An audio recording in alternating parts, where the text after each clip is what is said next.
Alors, en convaincant, j'ai eu le sujet suivant. Pour réaliser de grandes choses, faut-il vivre comme si on ne devait jamais mourir? En répondant, j'ai eu le sujet, est-il risqué de ne pas prendre de risques?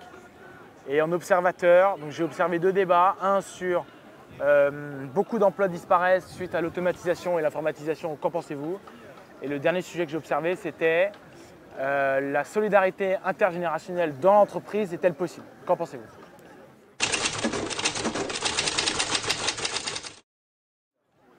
En tant qu'observateur, on m'a posé des questions très classiques. Quelle note donneriez-vous? Que pensez-vous de telle prestation? Moi, c'était facile puisque les deux prestations étaient hors sujet, donc c'était très facile à voir. Ils m'ont demandé des petits qualificatifs, mais des questions très simples. Pas d'animaux ou pas de feuillage, enfin, pas des trucs compliqués.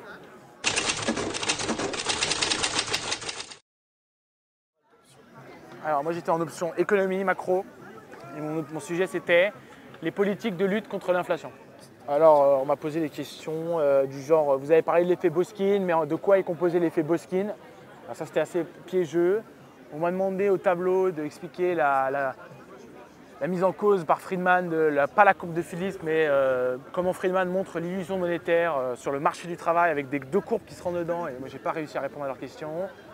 Une autre question qu'ils m'ont posée, c'est pensez-vous que le marché américain est plus flexible que le marché français, enfin que le marché européen?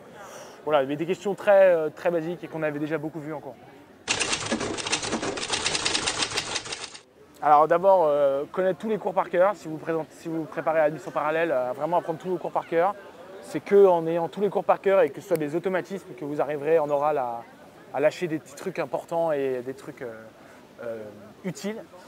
Et puis pour l'anglais, donc beaucoup d'articles, beaucoup de The Economist, beaucoup, une fois par semaine au moins, des séries, voilà, de la culture générale. Et puis pour le triptyque, pour l'étude critique, c'est un peu la même préparation, presse, beaucoup de devoirs, faire beaucoup de devoirs le plus possible.